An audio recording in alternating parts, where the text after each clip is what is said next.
Dibuang anak kandungnya di tanah tandus Bu Siti dikira akan mati perlahan. Tapi mereka tidak sadar bahwa mereka baru saja membuang harta karun bernilai puluhan miliar rupiah. Sebuah rahasia di dalam sumur tua akhirnya mengubah segalanya. Penasaran bagaimana nasib mereka? Sebelum kita mulai, tolong tulis di kolom komentar dari kota mana kalian menyimak kisah ini.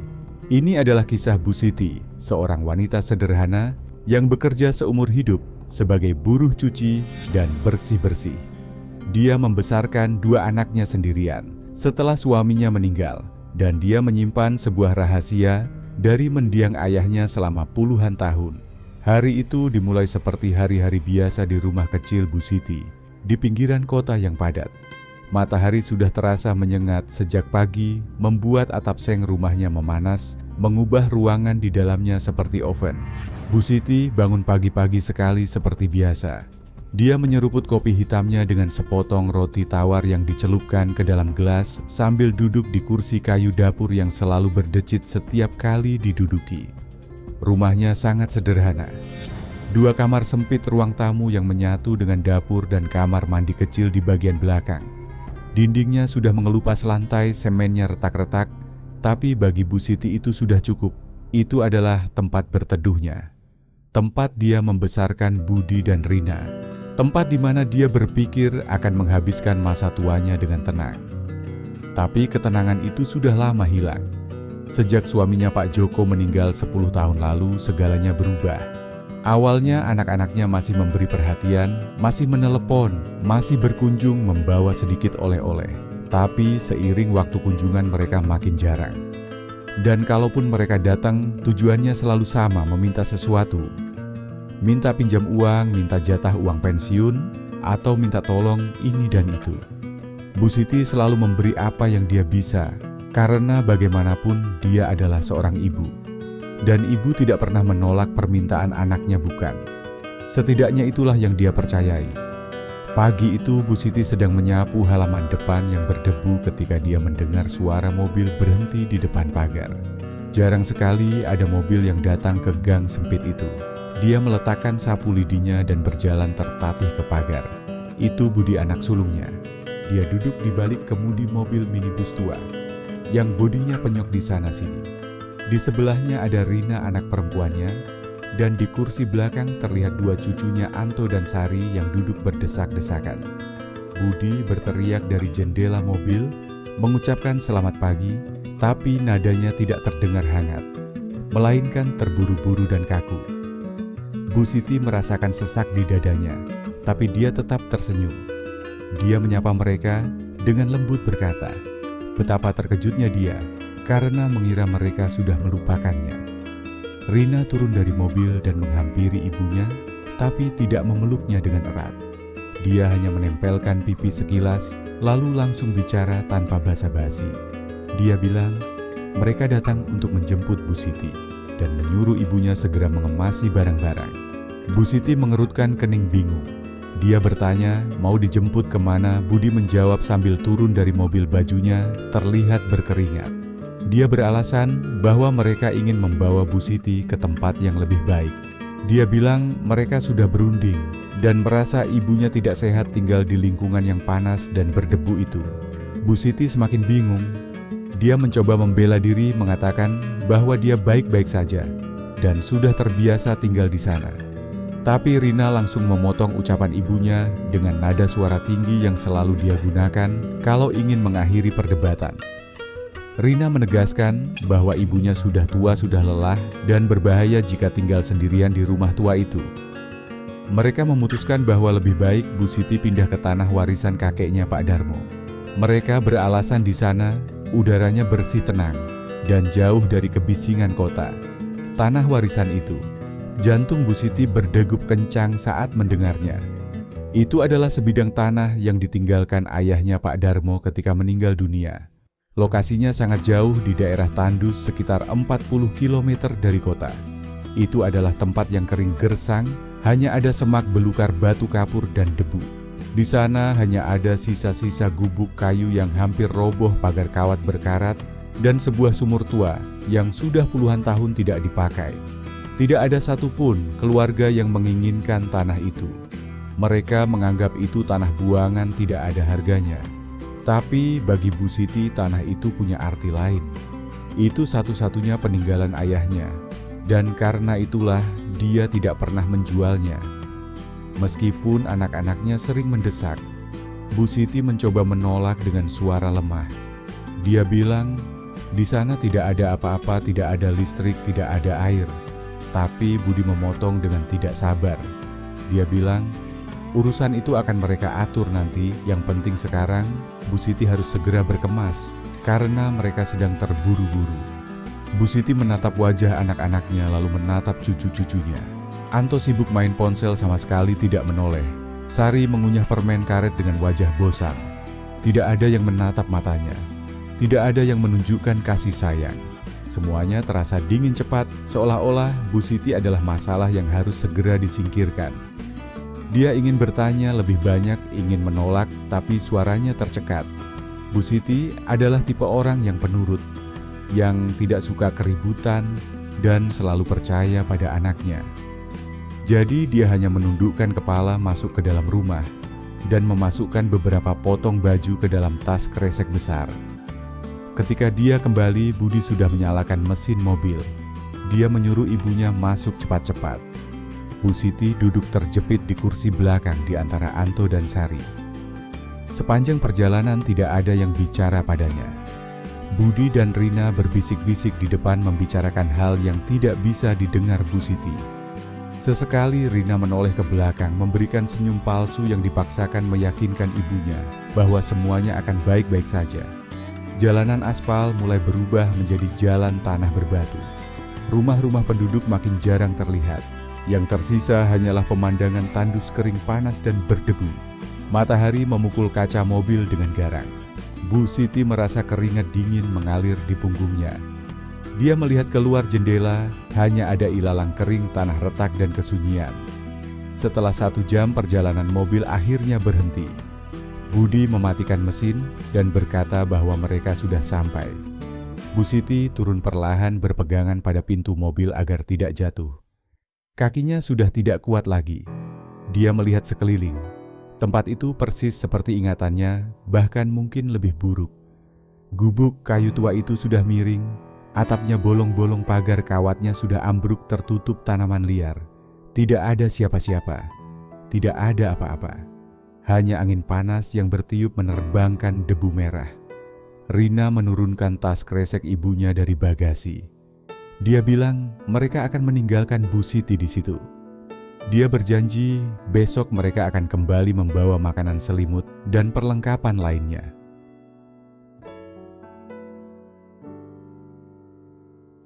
Tanya dengan suara gemetar, apakah mereka akan pergi meninggalkannya? Budi menjawab enteng sambil masuk kembali ke mobil bahwa ini hanya untuk semalam dan besok mereka pasti kembali. Bu Siti mencoba bertanya bagaimana jika dia sakit, bagaimana jika terjadi sesuatu. Tapi Rina tidak menunggu ibunya selesai bicara. Dia masuk ke mobil dan membanting pintu. Bu Siti mencoba mendekat, tapi mobil itu sudah melaju, meninggalkan kepulan debu tebal menjauh dari sana. Dia berdiri terpaku memegang tas kresek tua di tangannya melihat lampu belakang mobil itu menghilang di kejauhan. Dan pada detik itulah Bu Siti sadar, mereka tidak akan kembali. Keheningan yang tertinggal setelah mobil itu menghilang adalah hal yang paling menyakitkan. Bu Siti berdiri mematung di tengah lahan kering dan terlupakan itu sambil memegang tas kresek berisi pakaian seadanya. Dia mencoba mencerna apa yang baru saja terjadi pada hidupnya. Angin bertiup panas menerbangkan debu halus yang lengket di kulit, di bibir, dan memerihkan mata. Matahari berada tepat di atas kepala membakar kulit dengan cara yang hanya bisa dirasakan di musim kemarau panjang. Dan dia seorang wanita tua, berumur 78 tahun lelah, kakinya sakit. Dan hatinya hancur kini benar-benar sendirian. Bu Siti menatap sekelilingnya dengan perlahan. Gubuk kayu yang dulu milik ayahnya Pak Darmo sekarang hanya tinggal kerangka menyedihkan. Dinding-dinding papanya sudah lapuk dan berlubang besar. Atap gentengnya sudah runtuh di banyak tempat. Pintu depannya bahkan sudah tidak ada, hanya menyisakan lubang gelap yang tampak menakutkan untuk dimasuki. Semak belukar tumbuh liar di mana-mana. Rumput kering yang tajam duri dan ranting bengkok memenuhi halaman.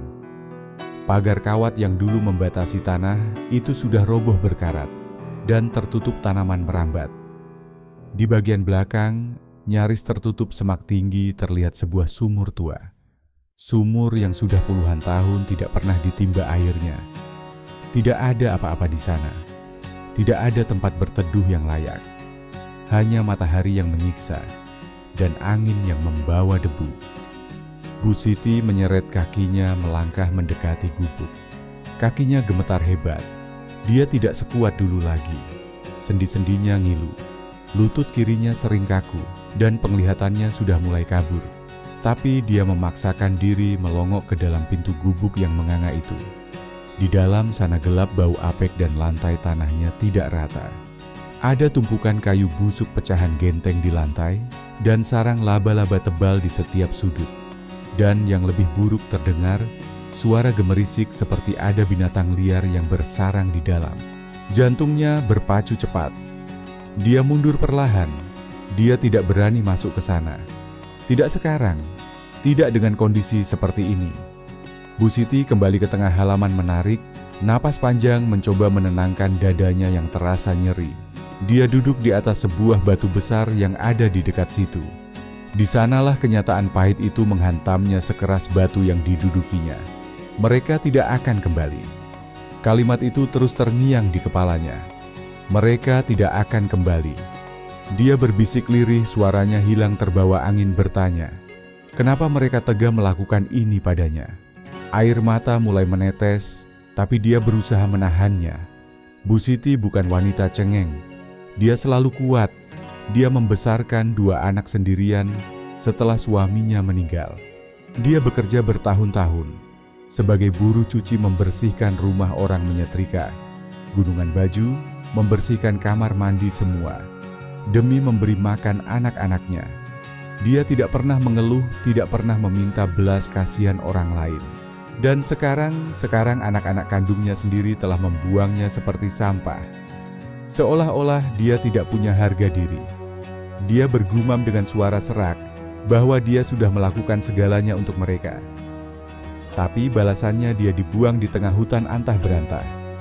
Alasannya sudah jelas. Mereka ingin dia mati perlahan di sini sendirian, jauh dari orang-orang, di mana tidak ada yang akan bertanya. Dan setelah dia pergi, mereka akan mengambil alih rumah kontrakannya, uang pensiun jandanya yang tidak seberapa, dan tanah ini. Tanah yang selalu mereka anggap tidak berharga, tapi lumayan jika dijual murah. Bu Siti menyeka air matanya dengan punggung tangan yang keriput. Matahari mulai condong ke barat, tapi udara masih terasa panas menyengat. Dia sadar dia harus mengatur siasat. Dia harus bertahan hidup malam ini. Dia butuh air, butuh makanan, dan butuh tempat berlindung. Dia bangkit mengambil tas kreseknya dan mulai memeriksa area sekitar dengan hati-hati. Tanah itu penuh batu tajam dan lubang. Dia berjalan ke belakang gubuk mengumpulkan sisa-sisa papan kayu, potongan pagar, dan ranting kering. Dia menyeret semua itu ke sudut di luar gubuk yang sedikit terlindung dari angin. Dia membuat tempat berteduh darurat dengan menyandarkan kayu-kayu itu ke dinding gubuk yang masih kokoh. Itu bukan tempat yang nyaman, tapi setidaknya bisa sedikit melindunginya dari embun malam. Malam datang dengan cepat, membawa serta hawa dingin yang menusuk tulang. Di daerah tandus seperti ini, jika siang panas membakar, maka malam dinginnya menggigit. Bu Siti meringkuk di bawah naungan kayu rapuh itu, membungkus tubuhnya dengan 2 lembar baju tipis yang dia bawa dalam tas kresek. Tapi itu tidak cukup. Angin malam menyusup melalui celah-celah kayu. Tubuhnya menggigil, giginya gemeletuk. Dan yang paling menyiksa adalah rasa lapar dan haus. Bu Siti hampir tidak makan apa-apa seharian. Dan di sana sama sekali tidak ada air. Mulutnya kering, tenggorokannya terasa perih seperti diamplas. Dia mencoba tidur, tapi tidak bisa.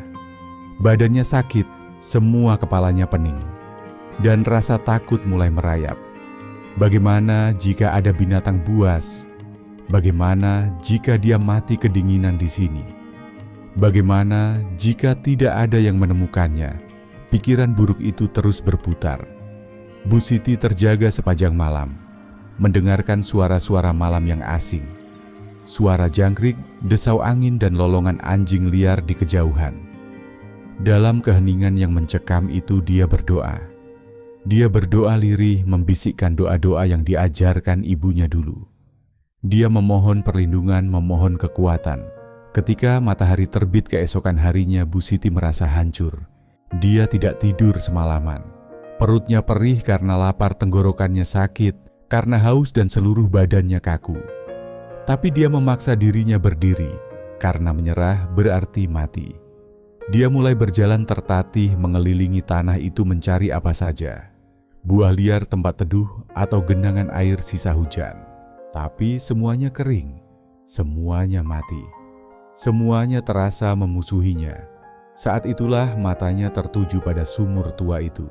Sumur itu ada di ujung lahan, hampir tertutup semak belukar yang tinggi. Bentuknya bulat, terbuat dari tumpukan batu kali dengan bibir sumur yang sudah gompel dimakan usia. Di atas lubang sumur itu ada beberapa papan kayu lapuk yang patah dan tumpukan batu besar, seolah-olah ada orang yang sengaja menutupnya rapat-rapat. Bu Siti mendekat perlahan, jantungnya berdebar kencang. Apakah mungkin ada air di dalamnya? Dia berlutut di bibir sumur dengan susah payah, lalu menyingkirkan beberapa batu yang menindih papan penutup.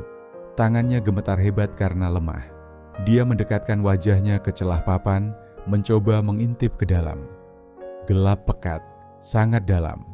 Dia tidak bisa melihat apa-apa. Dia memungut sebuah kerikil kecil, lalu menjatuhkannya ke dalam lubang sumur, berharap mendengar bunyi plung yang menandakan ada air. Tapi suara yang terdengar bukanlah suara air.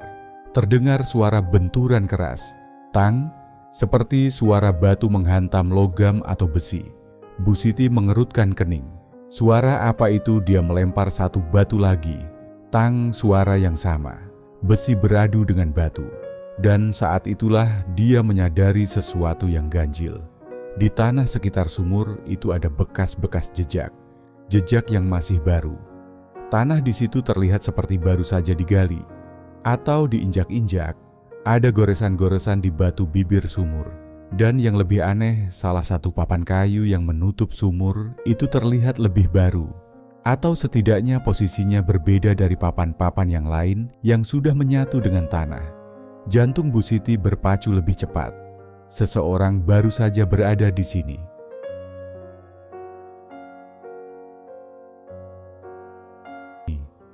Tapi siapa? Dan untuk apa? Dia mencoba menarik papan kayu yang mencurigakan itu. Tapi papan itu berat dan tersangkut. Dia mencoba lagi mengerahkan sisa tenaganya. Tapi tangannya yang berkeringat justru tergelincir. Dan dia hampir jatuh tersungkur. Dia menarik napas panjang, mengumpulkan tenaga terakhirnya. Kali ini dia tidak menarik, tapi mendorong sekuat tenaga. Papan itu bergeser sedikit demi sedikit. Dia mendorong lagi sampai akhirnya papan itu jatuh ke samping dengan suara gedebuk. Kini lubang sumur itu terbuka sebagian. Cahaya matahari pagi menyinari bagian dalam dinding sumur. Bu Siti mencondongkan badannya lagi menaungi matanya dengan telapak tangan agar bisa melihat lebih jelas. Dan di sanalah dia melihatnya. Jauh di bawah sana tertanam kuat di dinding sumur yang berlumut ada sebuah rantai. Rantai besi yang tebal dan berkarat terkait pada sebuah cincin besi besar. Dan rantai itu menjuntai ke bawah lurus ke kedalaman sumur yang gelap. Bu Siti merinding. Bulu kuduknya berdiri. Benda apa itu? Kenapa ada rantai di dalam sumur mati? Dan kenapa ada tanda-tanda orang baru saja membukanya? Dia menoleh ke kanan dan kiri dengan waspada, seolah takut ada orang yang mengawasinya. Tapi tidak ada siapa-siapa. Hanya dia sendirian di tempat terkutuk itu. Pada detik itu, Bu Siti menyadari sesuatu. Tanah ini, sumur tua ini menyimpan sesuatu. Seseorang menyembunyikan sesuatu di bawah sana. Dan melihat jejak-jejak baru itu, sepertinya ada orang lain yang tahu rahasia ini. dan sudah mencoba mengambilnya tapi gagal. Bu Siti menatap kedua tangannya yang tua keriput dan gemetar. Tangannya lemah tapi masih berfungsi. Dia tidak tahu apa yang ada di ujung rantai itu, tapi dia akan mencari tahu. Karena sekarang rasa penasaran itu memberinya satu alasan kuat untuk terus bertahan hidup. Bu Siti masih berlutut di tepi sumur tua. Itu matanya terpaku pada rantai besi berkarat yang menghilang ke dalam kegelapan lubang. Jantungnya berdetak tidak beraturan, bukan hanya karena lelah atau lapar, tapi karena sesuatu yang lain. Ada perasaan aneh yang menjalar campuran antara rasa takut dan rasa penasaran yang mendesak seolah batinnya tahu bahwa apa yang ada di ujung rantai itu akan mengubah segalanya. Tapi mengubah bagaimana dia belum tahu. Belum. Matahari sudah tinggi panasnya kembali menyengat tanpa ampun. Tenggorokan Bu Siti terasa kering kerontang kasar seperti parutan kelapa berteriak minta air. Tapi tidak ada air di sana. Tidak ada apa-apa. Hanya ada sumur misterius itu rantai besi dan pertanyaan yang terus memukul-mukul kepalanya. Apa yang disembunyikan ayahnya Pak Darmo di sana? Kenapa tidak ada yang pernah memberitahunya? Dan kenapa ada orang yang baru saja mengutak-atik sumur itu? Dia mencoba berdiri, tapi kakinya tidak mau menurut. Tubuhnya terlalu lemah. Dia mengusap wajahnya yang penuh keringat bercampur debu, lalu menarik napas panjang. Dia harus istirahat sejenak. Dia harus mengisi perutnya dengan sesuatu apa saja, atau dia akan mati sebelum mengetahui rahasia itu. Saat itulah dia teringat pesan ayahnya dulu. Waktu dia masih kecil, Pak Darmo selalu bilang bahwa di tanah tandus sekalipun alam selalu menyediakan jalan, asalkan kita jeli melihat tanda. Bu Siti melihat sekeliling dengan pandangan kabur. Tanahnya memang gersang, tapi di dekat pagar yang roboh, tumbuh beberapa batang tanaman liar berduri tebal, sejenis kaktus kampung yang sering tumbuh di daerah kapur. Dia pernah dengar orang-orang tua zaman dulu bisa bertahan hidup dengan memakan daging tanaman itu saat kemarau panjang. Dia belum pernah mencobanya, tapi sekarang dia tidak punya pilihan. Dengan sisa tenaga, dia merangkak mendekati tanaman itu. Dia mematahkan salah satu pelepahnya yang tebal. Duri-durinya menusuk telapak tangannya perih, tapi dia tidak peduli. Dia mengupas kulit tebalnya, lalu memeras daging tanaman itu ke mulutnya. Cairan kental yang keluar rasanya pahit, getir, dan aneh. Tapi itu cairan, dan itulah yang menyelamatkan nyawanya saat itu. Sambil mengatur napas di bawah bayangan semak, pikirannya tidak lepas dari sumur itu, rantai itu. Rahasia Bapak, apakah itu emas uang simpanan? Atau dokumen penting? Dia tidak tahu, tapi dia tahu satu hal, jika ada sesuatu yang berharga di sana, itu adalah haknya. Itu satu-satunya warisan yang tersisa dari ayahnya, dan anak-anak durhaka itu tidak boleh mendapatkan sepeser pun darinya. Bu Siti menunggu sampai matahari agak condong ke barat sekitar pukul 4 sore saat panasnya sedikit mereda. Dia kembali ke sumur dengan tekad baru. Dia sudah menyiapkan sebatang kayu panjang yang cukup kokoh yang dia temukan di reruntuhan gubuk. Dia akan menggunakannya untuk menarik rantai itu. Dia berlutut lagi di bibir. Sumur menggenggam kayu itu erat-erat dengan kedua tangannya, lalu menjulurkannya ke dalam lubang, mencoba mengaitkannya ke mata rantai. Sulit sekali. Berkali-kali kayunya meleset. Tangannya yang berkeringat licin kayunya terlepas, dan dia harus mulai lagi dari awal. Napasnya memburu, tapi dia tidak mau menyerah. Setelah puluhan kali mencoba, akhirnya ujung kayu itu tersangkut di salah satu mata rantai. Dengan hati-hati dia mulai menarik. Rantai itu berdecit berat tapi perlahan naik. Dia menarik lagi-lagi dan lagi sampai akhirnya dia bisa menjangkau rantai itu dengan tangannya. Dia menarik sekuat tenaga menyeret beban berat itu ke bibir sumur. Dan akhirnya benda itu muncul. Tergantung di ujung rantai tertutup lumpur kering dan karat tebal ada sebuah kotak. Kotak besi tua berbentuk persegi kira-kira sebesar kotak sepatu. Permukaannya kasar dimakan usia. Dan ditutup kotak itu samar-samar terukir sebuah nama-nama yang membuat jantung Bu Siti seakan berhenti berdetak. Darmo Susanto. Nama lengkap ayahnya. Bu Siti memeluk kotak itu dengan kedua tangannya yang gemetar. Air matanya tumpah, dan kali ini dia membiarkannya mengalir deras. Dia menangis. Menangis karena lelah, karena rindu, karena sedih, dan karena marah. Tangisannya pecah karena dia teringat pada Bapak. Teringat pada sosok laki-laki pekerja keras, jujur yang meninggal terlalu cepat meninggalkan dia sendirian mengurus ibunya yang sakit dan tumpukan utang.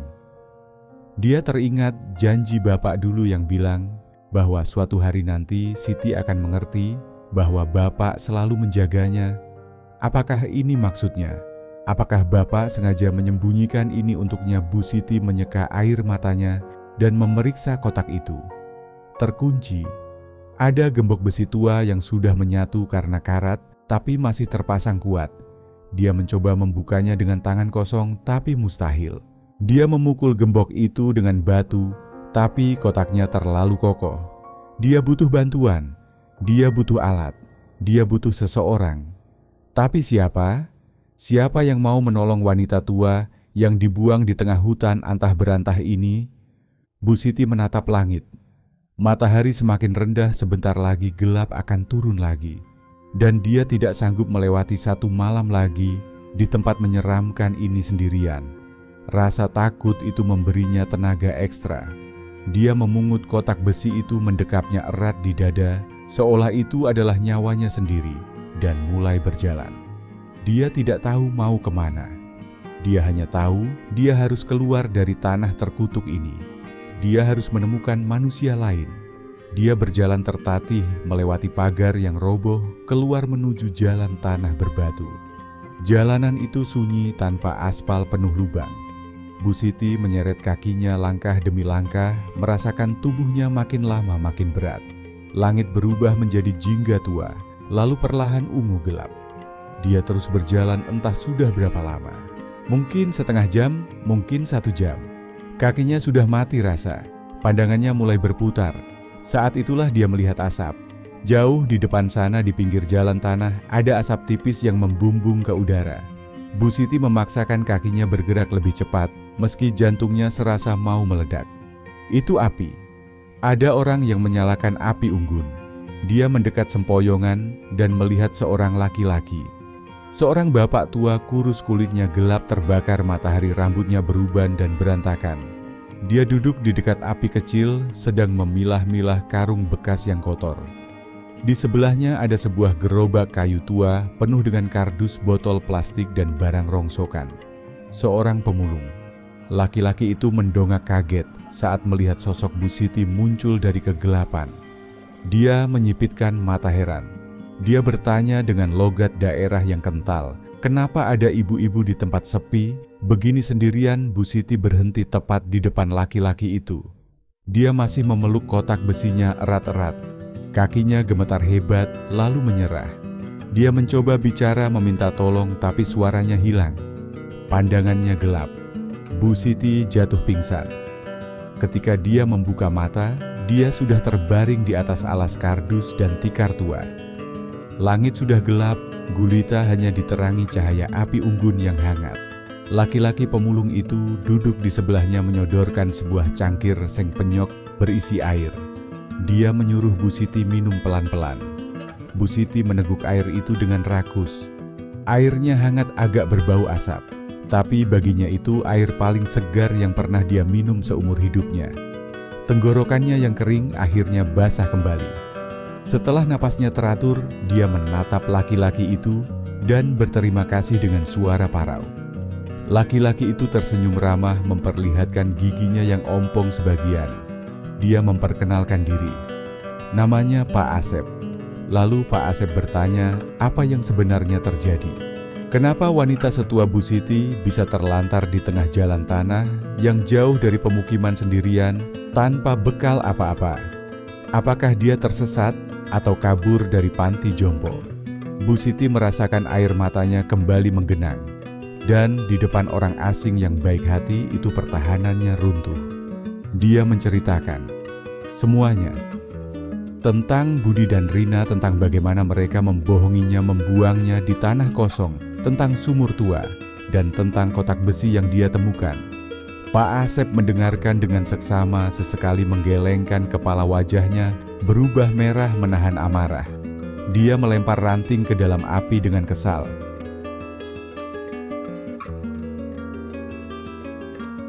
Anak kandung sendiri melakukan itu pada ibunya. Itu bukan manusia, itu setan. Karena keluarga yang benar tidak akan pernah membuang orang tuanya. Bu Siti mengangguk lemah, air mata menetes di pipinya. Dia bilang sekarang dia hanya punya kotak ini. Dia yakin ada sesuatu yang penting di dalamnya, peninggalan ayahnya. Pak Asep melirik kotak besi berkarat yang tergeletak di samping Bu Siti. Dia bertanya, bolehkah dia melihatnya? Bu Siti menyerahkannya. Pak Asep memutar-mutar kotak itu, memeriksa gemboknya yang sudah menyatu dengan badan kotak karena karat. Dia bilang, ini barang lama sekali dan terkunci sangat kuat. Kalau dipaksa buka dengan batu, isinya bisa rusak. Mereka butuh orang yang mengerti barang antik atau orang yang teliti. Pak Asep berpikir sejenak sambil menggaruk dagunya yang tidak gatal. Lalu wajahnya cerah. Dia bilang dia kenal seseorang, namanya Pak Bambang. Dia seorang pensiunan pegawai Badan Pertanahan, orang pintar dulu, sering mengukur tanah di daerah sini. Rumahnya tidak terlalu jauh, sekitar 5 km dari tempat mereka duduk sekarang. Pak Bambang mengerti soal surat-surat tua dan barang-barang lama. Kalau ada sesuatu yang penting di dalam kotak ini, Pak Bambang pasti tahu. Bu Siti merasakan secercah harapan. Dia bertanya, apakah Pak Bambang mau menolongnya? Pak Asep mengangguk yakin. Dia bilang, Pak Bambang itu orang baik, jujur, tidak sombong meski dia orang pintar. Pak Asep lalu mengulurkan tangannya yang kasar untuk membantu Bu Siti duduk lebih nyaman. Dia mengajak Bu Siti untuk istirahat di gubuk kardusnya malam ini. Makan seadanya, tidur sebisanya, dan besok pagi-pagi sekali mereka akan pergi menemui Pak Bambang. Bu Siti menatap wajah Pak Asep. Seorang pemulung orang yang tidak punya apa-apa hidup di jalanan, tapi mau membagi air dan tempat tidurnya untuk orang asing. Sementara anak-anaknya sendiri yang hidup berkecukupan tega membuangnya. Malam itu di bawah langit terbuka, Bu Siti belajar satu hal penting. Keluarga bukanlah soal siapa yang punya darah yang sama. Keluarga adalah siapa yang tetap ada saat kamu tidak punya apa-apa lagi. Gubuk Pak Asep ternyata hanyalah sebuah bedeng kecil di pinggir lahan kosong, terbuat dari terpal bekas spanduk dan kayu sisa. Di dalamnya hanya ada satu ruangan sempit. Ada kasur busa tipis yang sudah kempes di pojok kompor minyak tanah berkarat, dan tumpukan barang rongsokan yang tersusun rapi. Sangat miskin, sangat sederhana. Tapi bagi Bu Siti, malam itu tempat itu lebih mewah dari istana. Pak Asep menyalakan kompor, memanaskan sisa nasi dan sedikit ikan asin. Dia menyodorkan piring plastik itu pada Bu Siti. Dia minta maaf karena hanya itu yang dia punya, tapi itu cukup untuk mengganjal perut. Bu Siti ingin menolak karena kasihan, tapi perutnya berbunyi keras. Dia makan dengan lahap sambil mengucap syukur berkali-kali. Selesai makan, Pak Asep bersikeras agar Bu Siti tidur di kasur busanya. Sementara dia akan tidur di luar beralaskan tikar di dekat gerobak. Bu Siti mencoba menolak, tapi Pak Asep tidak mau dibantah. Dia bilang, Bu Siti harus kuat untuk besok. Bu Siti akhirnya berbaring di kasur tipis itu. Badannya sakit semua, tapi hatinya sedikit lebih tenang. Dia memeluk kotak besi itu di sebelahnya, dan untuk pertama kalinya dalam 2 hari, dia bisa memejamkan mata dengan perasaan aman. Dia tidur lelap tanpa mimpi buruk. Keesokan paginya matahari baru saja mengintip malu-malu di ufuk timur. Pak Asep sudah membangunkan Bu Siti, menyodorkan segelas kopi hitam panas dan sepotong roti tawar tebal. Dia menyuruh Bu Siti makan, karena mereka harus berangkat pagi-pagi sekali sebelum matahari menjadi terik. Setelah sarapan seadanya, Bu Siti merapikan bajunya yang kusut, memeluk kotak besinya, dan mengikuti langkah Pak Asep keluar dari gubuk. Mereka berjalan kaki, menyusuri jalan tanah berdebu selama 20 menit. Melewati perkampungan padat, di mana ayam-ayam berkeliaran di jalan anjing, menyalak dari balik pagar, dan anak-anak kecil berlarian tanpa alas kaki. Akhirnya mereka berhenti di depan sebuah rumah tembok sederhana, namun terlihat terawat. Ada pagar besi kecil bercat hijau, dan halaman yang asri penuh tanaman pot.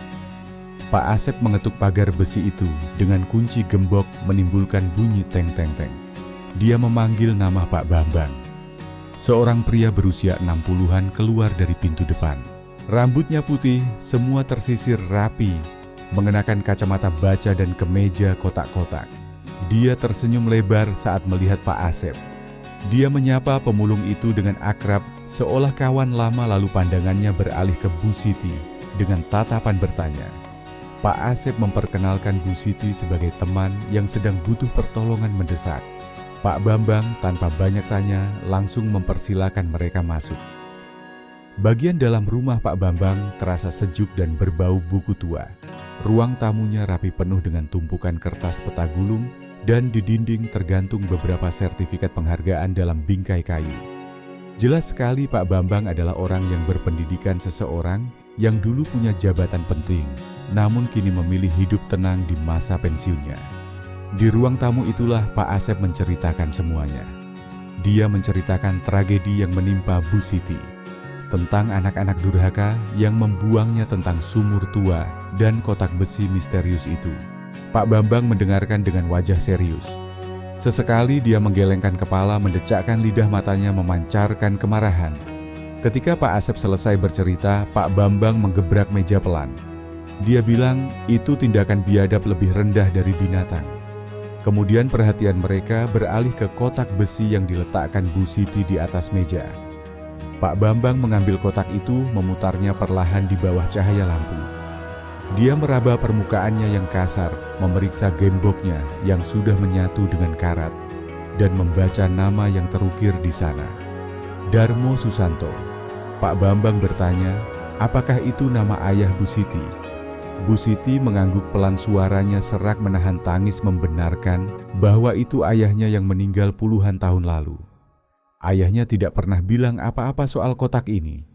Pak Bambang mengangguk-angguk, wajahnya tampak berpikir keras. Dia juga mencatat fakta bahwa ada bekas galian baru di sekitar sumur, yang artinya ada orang lain yang tahu dan mencoba mengambilnya. Itu tanda bahaya. Tanpa membuang waktu, Pak Bambang mengambil kotak peralatan dari laci mejanya. Dia mengeluarkan tang besar dan obeng pipi. Dia bilang dia akan mencoba membukanya, tapi harus hati-hati agar tidak merusak isinya. Suasana di ruangan itu menegang. Hanya terdengar bunyi kerak-kerak saat Pak Bambang memutar paksa gembok tua itu. Bu Siti menahan napas, tangannya meremas ujung bajunya. Pak Asep mematung di kursinya. Pak Bambang terus berusaha memutar mencongkel sampai akhirnya terdengar bunyi tek. Gembok itu patah dan jatuh ke lantai. Pak Bambang menarik napas panjang, lalu menatap Bu Siti, mempersilakan wanita itu untuk membukanya sendiri. Dengan tangan gemetar hebat, Bu Siti mengangkat tutup kotak besi yang berat itu. Engselnya berdecit nyaring, memecah kesunyian. Di dalam kotak terbungkus kain beludru yang sudah lapuk dan berwarna kecoklatan, ada sebuah amplop besar dari kertas tebal. Bu Siti mengambil amplop itu. Kertasnya terasa rapuh di jari-jarinya. Di dalamnya ada sebuah dokumen tua ditulis tangan dengan tinta hitam yang sudah memudar, lengkap dengan stempel-stempel resmi zaman dulu. Pak Bambang meminta izin untuk membacanya. Dia mengambil dokumen itu, membetulkan letak kacamatanya, dan mulai membaca. Awalnya wajahnya biasa saja. Tapi semakin jauh dia membaca, matanya semakin membelalak. Mulutnya sedikit terbuka. Tangannya mulai gemetar sama seperti tangan Bu Siti. Dia berhenti membaca, menatap dokumen itu, lalu menatap Bu Siti dengan wajah pucat pasi karena kaget. Dia bergumam tidak percaya dengan apa yang dia lihat. Bu Siti bertanya cemas apa isinya, apakah surat utang? Pak Bambang menggeleng kuat-kuat. Dia menatap tajam ke mata Bu Siti. Dia bilang, ini bukan surat utang. Ini adalah girik surat kepemilikan tanah asli tertanggal tahun 1952 atas nama Darmo Susanto. Pak Asep yang tidak mengerti bertanya, lantas kenapa Pak Bambang menjelaskan dengan suara bergetar karena antusias. Surat ini menyatakan bahwa Pak Darmo memiliki tanah seluas 100 hektar. 100 hektar? Dan lokasi tanah itu berada tepat di jalur rencana pembangunan jalan. tol baru jalan tol lintas provinsi yang sedang digarap pemerintah. Bukan hanya itu, Pak Bambang membalik halaman dokumen itu dengan hati-hati. Di situ terlampir sebuah laporan survei tua. Laporan geologi zaman Belanda yang menyatakan bahwa di bawah tanah tandus itu terkandung deposit mineral, pasir besi kualitas tinggi. Jumlahnya masif. Bu Siti merasa kakinya lemas, seolah tulangnya berubah menjadi jeli. Dia tidak mengerti soal mineral atau jalan tol, tapi dia mengerti nada bicara Pak Bambang. Pak Bambang melanjutkan penjelasannya. Menurut catatan di dokumen ini, tanah itu tidak pernah dijual, tidak pernah dipindah tangankan. Statusnya masih utuh milik Darmo Susanto. Dan karena Bu Siti adalah anak tunggal dan ahli waris satu-satunya, maka secara hukum tanah itu beserta semua kekayaan di dalamnya adalah milik Bu Siti. Sah, keheningan melanda ruangan itu. Saking heningnya suara detak jam dinding terdengar seperti palu godam. Bu Siti akhirnya memberanikan diri bertanya dengan suara yang hampir tidak terdengar. Berapa nilainya kira-kira? Pak Bambang melepas kacamatanya, memijat pangkal hidungnya. Dia mencoba berhitung cepat. Tanah seluas itu di lokasi strategis proyek nasional ditambah kandungan tambang di bawahnya. Dia menatap Bu Siti dan menyebutkan angka yang tidak masuk akal. Puluhan miliar rupiah. Mungkin bisa mencapai 30 atau 40 miliar rupiah. Bu Siti merosot di kursinya. Kepalanya pening. Miliar. Dia bahkan jarang memegang uang ratusan ribu. Dia yang selama ini dihina, dianggap beban, dianggap sampah oleh anak-anaknya, ternyata duduk di atas tumpukan emas. Dan anak-anaknya Budi dan Rina, mereka tidak tahu apa-apa. Ironi itu terasa sangat pahit. Mereka membuang ibunya karena mengira ibunya miskin dan menyusahkan. Padahal jika mereka merawat ibunya, mereka akan menjadi kaya raya 7 turunan. Keserakahan mereka telah membutakan mata hati. Dan kini kebodohan mereka telah membuang rezeki terbesar dalam hidup mereka. Pak Bambang memasukkan kembali dokumen itu ke dalam amplop dengan sangat hati-hati, seolah benda itu terbuat dari kaca tipis. Dia mencondongkan tubuhnya ke depan, wajahnya berubah sangat serius. Dia memperingatkan Bu Siti, dokumen ini sangat berbahaya, nilainya terlalu besar. Jika ada orang jahat yang tahu Bu Siti memegang ini, nyawa Bu Siti bisa terancam. Dia melarang keras Bu Siti menceritakan ini pada siapapun, apalagi pada anak-anaknya. Bu Siti masih syok, bingung harus berbuat apa. Pak Bambang menyusun rencana. Dia bilang langkah pertama adalah mengamankan legalitasnya. Mereka harus pergi ke kantor pertanahan dan ke notaris hari ini juga. Mereka harus mendaftarkan ulang tanah ini atas nama Bu Siti, membuat sertifikat baru yang sah sebelum ada mafia tanah yang mencium baunya. Pak Asep yang dari tadi diam melongo tiba-tiba bersuara.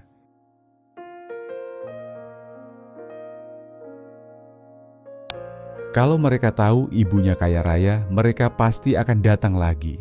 Mereka akan menjilat, menangis, dan minta maaf demi uang itu. Wajah Bu Siti yang tadinya bingung perlahan berubah. Gurat-gurat kesedihan di wajah tuanya mengeras menjadi ekspresi kemarahan yang dingin. Rasa sakit hati karena dibuang di tengah hutan, rasa takut saat sendirian di malam gelap, semua itu membakar dadanya. Dia teringat wajah Budi yang mengusirnya dari mobil. Teringat Rina yang membohonginya. Bu Siti menegakkan punggungnya. Dia menatap Pak Bambang dan Pak Asep bergantian. Dengan suara yang tenang namun tajam dia berkata bahwa anak-anaknya tidak akan mendapatkan apa-apa. Tidak sepeser pun. Pak Bambang tersenyum tipis mengangguk setuju. Dia berdiri mengambil kunci mobil tuanya dari gantungan. Dia bilang, kalau begitu ayo kita urus sekarang. Kita ke kantor pertanahan, kita pastikan hak Bu Siti terkunci rapat sehingga tidak ada setan manapun yang bisa merebutnya. Mereka bertiga keluar dari rumah itu. Pak Bambang, Pak Asep, dan Bu Siti. 3 orang tua dengan latar belakang berbeda bersatu untuk melawan ketidakadilan. Mereka masuk ke dalam mobil sedan tua milik Pak Bambang, siap untuk mengubah nasib dan siap untuk memberikan pelajaran paling menyakitkan bagi anak-anak durhaka itu. Perjalanan menuju keadilan baru saja dimulai. Matahari sudah mulai condong ke barat ketika mereka bertiga keluar dari kantor Badan Pertanahan Nasional. Urusan legalitas tahap awal sudah selesai. Petugas di sana sempat terbelalak kaget saat melihat dokumen tahun 1952 itu. Dengan bantuan koneksi lama Pak Bambang, proses verifikasi berjalan lebih cepat dari biasanya. Kini status tanah itu resmi sah dan terkunci atas nama Bu Siti. Tidak ada celah bagi siapapun untuk menggugat, namun bagi Bu Siti bagian tersulit baru akan dimulai. Pak Bambang menyetir sedan tuanya membelah kemacetan sore menuju rumah kontrakan Bu Siti, tempat di mana dia membesarkan anak-anaknya dengan keringat dan air mata. Pak Asep duduk di depan diam, tapi waspada sementara Bu Siti di belakang meremas tas tangan barunya yang berisi dokumen masa depannya. Jantung Bu Siti berdegup kencang, bukan karena takut, tapi karena rasa sakit yang belum hilang. Dia harus menghadapi mereka. Dia harus melihat wajah-wajah pengkhianat itu untuk terakhir kalinya. Ketika mobil Pak Bambang berbelok masuk ke gang sempit rumahnya, Bu Siti menahan napas. Di depan pagar rumahnya yang reot, terparkir mobil minibus penyok milik Budi. Mereka ada di sana. Pak Bambang mematikan mesin mobil. Dia menoleh ke belakang menatap Bu Siti dengan tatapan menguatkan. Dia bilang, Bu Siti tidak perlu takut karena mereka berdua akan mendampingi. Bu Siti mengangguk pelan. Dia menarik napas panjang, mengumpulkan sisa-sisa keberanian yang dia punya, lalu membuka pintu mobil. Pintu depan rumah kontrakannya terbuka lebar. Dari dalam terdengar suara gaduh. Suara orang-orang yang sedang sibuk, suara tawa yang tidak pada tempatnya. Bu Siti berjalan pelan, mendekati pintu, langkahnya nyaris tanpa suara. Pak Bambang dan Pak Asep mengikuti di belakangnya seperti dua pengawal setia. Saat Bu Siti sampai di ambang pintu, dia mendengar suara Rina. Suara anak perempuannya itu terdengar lantang dan kesal. Rina bilang ibunya pasti sudah mati. Sudah 3 hari mereka meninggalkannya di sana. Dengan panas seperti itu, dan umur setua itu, tidak mungkin ada orang yang bisa bertahan. Lalu terdengar suara Anto, cucunya. Anak muda itu bertanya dengan nada santai, apakah mereka perlu ke sana untuk mengecek jasadnya. Budi menjawab dengan cepat, nadanya dingin dan penuh perhitungan. Dia bilang, tidak perlu repot-repot, biarkan saja alam yang mengurusnya. Nanti beberapa bulan lagi, barulah mereka ke sana pura-pura menemukan jenazah, lalu mengurus surat kematian, supaya tanah itu bisa dijual. Dia bilang, uang hasil penjualan tanah dan rumah ini nanti dibagi rata, dan tidak akan ada orang yang tahu. Dada Bu Siti serasa ditusuk ribuan jarum. Dia mendengar semuanya. Setiap kata, setiap rencana jahat. Mereka tidak hanya membuangnya, mereka sedang merencanakan bagaimana menikmati hasil dari kematiannya. Mereka bahkan tidak sedih. Mereka justru lega. Bu Siti melangkah masuk ke ruang tamu. Pemandangan di depannya sungguh memilukan. Ruangan itu berantakan. Budi, Rina, Anto, dan Sari sedang menjarah harta bendanya yang tidak seberapa. Rina sedang membongkar lemari pakaian, melempar baju-baju kebaya lama Bu Siti ke lantai. Sari sedang mengumpulkan panci dan wajan di dapur. Anto sedang berusaha mencopot televisi tabung tua dari raknya. Dan Budi, anak sulung kebanggaannya, sedang menghitung uang receh yang dia ambil dari kaleng biskuit tabungan sisa belanja Bu Siti. Ketika bayangan Bu Siti jatuh menimpa lantai ruang tamu, mereka semua menoleh. Wajah mereka langsung pucat pasi. Budi menjatuhkan uang receh di tangannya, koin-koin itu berdenting nyaring di lantai tegel.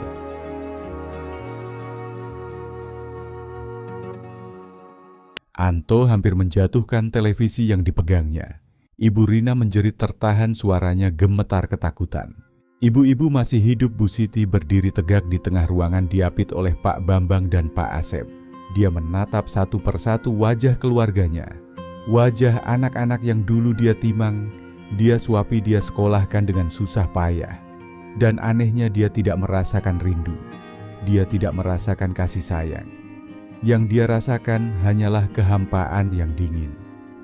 Dia menjawab dengan suara datar tanpa emosi. bahwa dia masih hidup.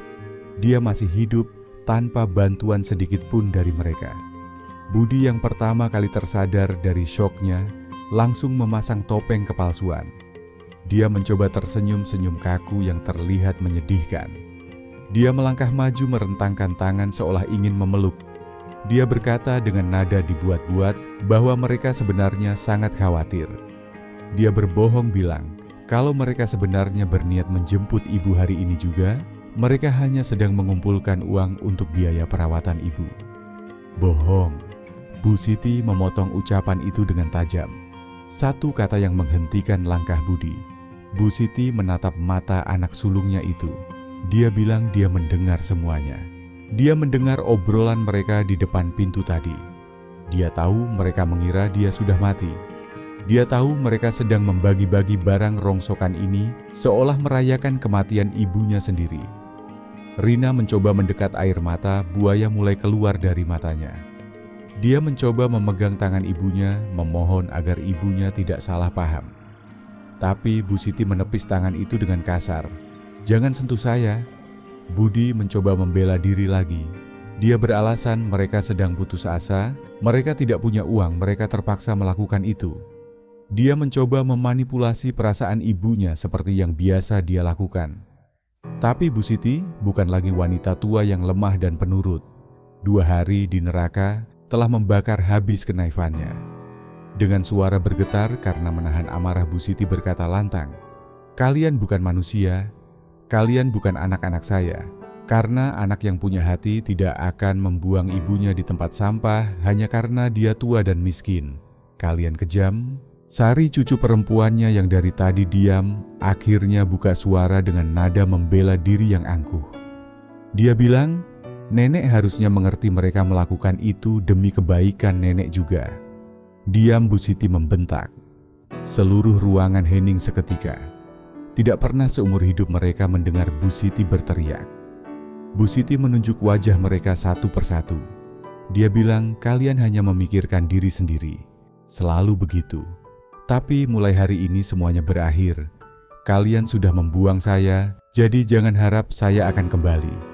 Kalian ingin saya mati supaya bisa dapat warisan." Bukan Budi mengerutkan kening bingung. "Warisan apa ibu, kan tidak punya apa-apa selain gubuk reot itu." Bu Siti tersenyum. Senyum yang tipis penuh misteri dan menyakitkan. Dia berkata pelan bahwa mereka akan segera tahu. Mereka akan segera tahu betapa besarnya kesalahan yang baru saja mereka buat. Dan ketika saat itu tiba, jangan pernah berani menampakkan muka di hadapannya lagi. Bu Siti berbalik badan memunggungi mereka. Dia memberi isyarat pada Pak Bambang dan Pak Asep. "Ayo kita pergi dari sini, rumah ini sudah bau bangkai." Mereka bertiga berjalan keluar meninggalkan Budi, Rina, dan cucu-cucunya yang masih terpaku dalam kebingungan dan ketakutan. Anak-anak itu tidak mengerti apa yang dimaksud ibunya. Mereka tidak tahu bahwa di tas tangan Bu Siti ada dokumen yang nilainya bisa mengubah nasib mereka 7 turunan. Tapi mereka akan segera tahu. Dan penyesalan itu akan menghantui mereka seumur hidup. Di dalam mobil saat mereka mulai menjauh dari rumah, itu Bu Siti tidak menoleh ke belakang lagi. Air matanya menetes satu persatu, tapi dia segera menghapusnya. Dia sudah selesai menangis untuk orang yang salah. Sekarang saatnya dia membangun hidup baru bersama orang-orang yang benar-benar peduli padanya. Dan langkah pertama dari hidup barunya adalah memberi pelajaran yang pantas bagi mereka yang telah mengkhianatinya. Pelajaran yang akan mereka ingat sampai mati. Minggu-minggu berikutnya hidup Bu Siti berubah total seolah bumi dan langit bertukar tempat. Pak Bambang mengurus segalanya dengan sangat teliti. Dia membawa Bu Siti bertemu dengan para ahli tanah, ahli pertambangan, dan penilai properti. Dan semakin dalam mereka menyelidiki tanah warisan Pak Darmo, itu semakin tidak masuk akal kenyataannya. Tanah itu bukan sekadar lahan kering yang tidak berguna. Tanah seluas 100 hektar itu terletak tepat di titik strategis pertemuan jalur tol baru.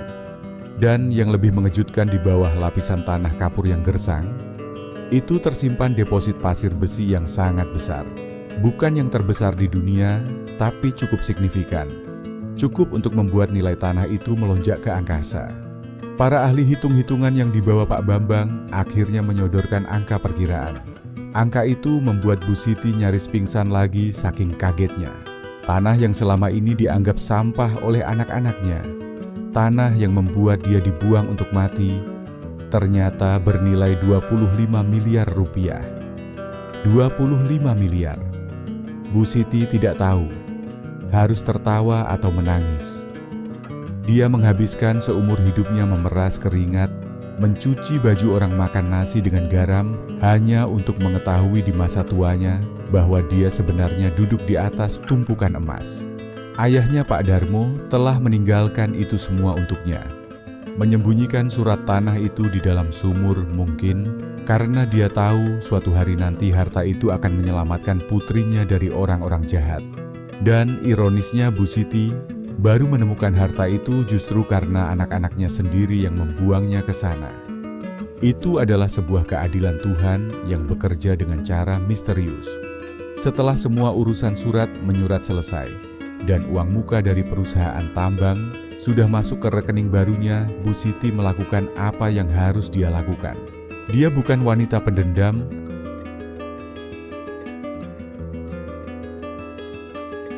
Pergi ke kantor polisi didampingi Pak Bambang dan Pak Asep. Dia melaporkan Budi dan Rina atas tuduhan penelantaran orang tua. Bu Siti punya bukti kuat. Ada kesaksian Pak Asep yang menemukannya nyaris mati kehausan. Ada kesaksian Pak Bambang. Bahkan ada tetangga jauh di lokasi tanah itu yang sempat melihat mobil Budi membuang ibunya lalu pergi ngebut. Polisi bergerak cepat. Budi dan Rina dipanggil untuk diperiksa. Di depan penyidik mereka mencoba berbohong. Mereka bersumpah bahwa itu hanya salah paham, bahwa mereka berniat menjemput ibunya besoknya. Tapi polisi tidak bodoh. Bukti-bukti berbicara lain. Pak polisi memarahi mereka habis-habisan mengatakan bahwa membuang ibu kandung sendiri adalah tindakan kriminal yang menjijikan. Dan saat itulah di kantor polisi Budi dan Rina akhirnya mendengar kabar itu. Mereka mendengar tentang tanah itu, tentang jalan tol, tentang tambang pasir besi, tentang uang miliaran rupiah yang kini resmi menjadi milik ibu yang mereka buang. Wajah mereka berubah dari ketakutan menjadi keserakahan yang gila. Begitu keluar dari kantor polisi, mereka langsung mencoba menghubungi Bu Siti. Mereka menelepon ratusan kali, mengirim pesan panjang lebar, bahkan nekat mendatangi rumah baru yang disewa sementara oleh Bu Siti. Mereka menggedor pagar berteriak menangis memohon ampun. Mereka bilang mereka khilaf. Mereka bilang bagaimanapun juga mereka adalah darah daging Bu Siti. Mereka minta diberi kesempatan kedua. Bu Siti keluar menemui mereka di depan pagar. Dia menatap wajah anak-anaknya yang basah oleh air mata palsu. Dengan ketenangan yang luar biasa, dia berkata bahwa keluarga sejati tidak akan membuang anggotanya. Keluarga sejati adalah mereka yang tetap ada saat kita susah, bukan yang datang saat kita kaya. Kalian bukan lagi keluargaku, kalian hanyalah orang asing. Bu Siti menutup pagar dan meminta satpam untuk mengusir mereka. Budi dan Rina tidak menyerah. Mereka mencoba menyewa pengacara, mencoba menggugat menuduh Bu Siti sudah pikun dan dimanipulasi oleh Pak Bambang. Tapi mereka kalah telak. Dokumennya sah, akta notarisnya kuat, dan bukti penelantaran mereka sangat nyata. Hakim justru menjatuhkan hukuman tambahan.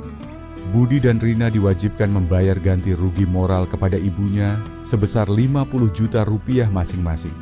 Mereka tidak punya uang sebanyak itu. Akibatnya mereka harus menjual mobil, menjual barang-barang berharga, dan terjerat utang yang menumpuk. Hidup mereka hancur, bukan karena kutukan, tapi karena ulah mereka sendiri. Sementara itu, Bu Siti mulai menata hidupnya. Dia menggunakan sebagian uangnya untuk membeli sebuah rumah yang nyaman. Rumah dengan halaman luas penuh bunga di lingkungan yang tenang. Dia juga tidak melupakan malaikat penolongnya. Bu Siti membelikan sebuah rumah mungil, tapi layak untuk Pak Asep. Dia melunasi semua kebutuhan hidup pemulung tua itu, mengisi kulkasnya dengan makanan enak dan memberinya modal usaha. Pak Asep menangis terseduh-seduh saat menerima kunci rumah itu. Dia bersujud syukur berjanji akan terus menjaga Bu Siti sampai akhir hayat. Kepada Pak Bambang, Bu Siti memaksa memberikan hadiah uang tunai 100 juta rupiah. Awalnya Pak Bambang menolak keras karena dia menolong dengan ikhlas. Tapi Bu Siti bersikeras. Dia bilang ini agar Pak Bambang bisa jalan-jalan menikmati masa pensiunnya. Akhirnya dengan mata berkaca-kaca Pak Bambang menerimanya. Puncaknya beberapa bulan kemudian perusahaan tambang besar resmi membeli seluruh tanah itu. Bu Siti menerima pembayaran penuh. Totalnya lebih dari 20 miliar rupiah. Tapi Bu Siti tidak menggunakan uang itu untuk bermewah-mewahan. Dia sudah tua, dia tidak butuh barang mewah. Dia punya impian lain. Dia mendirikan sebuah yayasan panti jompo yang diberi nama Graha Darmo untuk mengenang ayahnya. Itu adalah tempat penampungan gratis bagi para lansia yang dibuang oleh keluarganya atau yang hidup sebatang kara di jalanan. Tempat itu sangat bagus bersih, makanannya enak dan penuh kasih sayang. Bu Siti menunjuk Pak Asep dan Pak Bambang untuk membantunya mengurus yayasan itu. Di sana Bu Siti menemukan kebahagiaan sejatinya. Dia dikelilingi oleh puluhan saudara baru. Orang-orang tua yang senasib dengannya, yang kini bisa tersenyum lagi karena kebaikannya. Pada suatu pagi yang cerah di ulang tahunnya yang ke-79, Bu Siti duduk di teras rumah barunya. Dia menyeruput teh hangat sambil memandang bunga melati yang bermekaran di taman. Dia merasa damai, sangat damai.